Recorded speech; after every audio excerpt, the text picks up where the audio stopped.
Amulet Hotkey is all about putting desktops in the data center.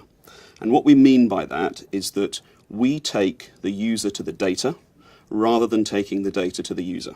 Here this week at HPE Discover, we're pre-announcing a new product, and it's called Nuvola, and it's the Nuvola Cloud Workstation, and it's an appliance.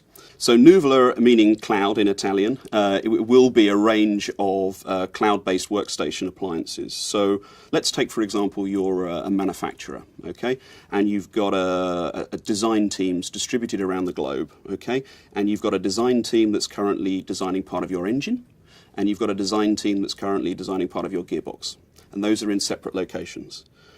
Traditionally, what you'd have to have done is actually move that data from one user to the other across the network.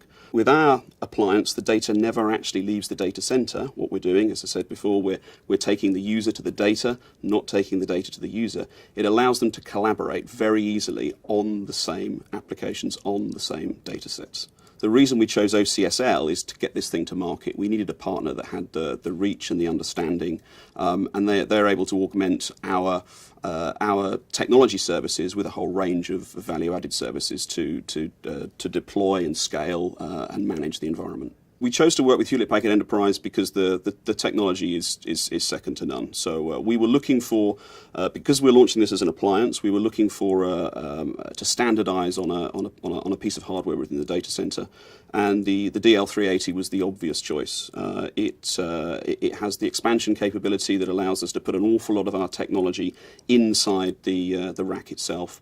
And that allows us to host up to 126 high-end workstations in a 42U rack. You're no longer having to send IT support out to remote sites. Your IT support function is centralized within the data center.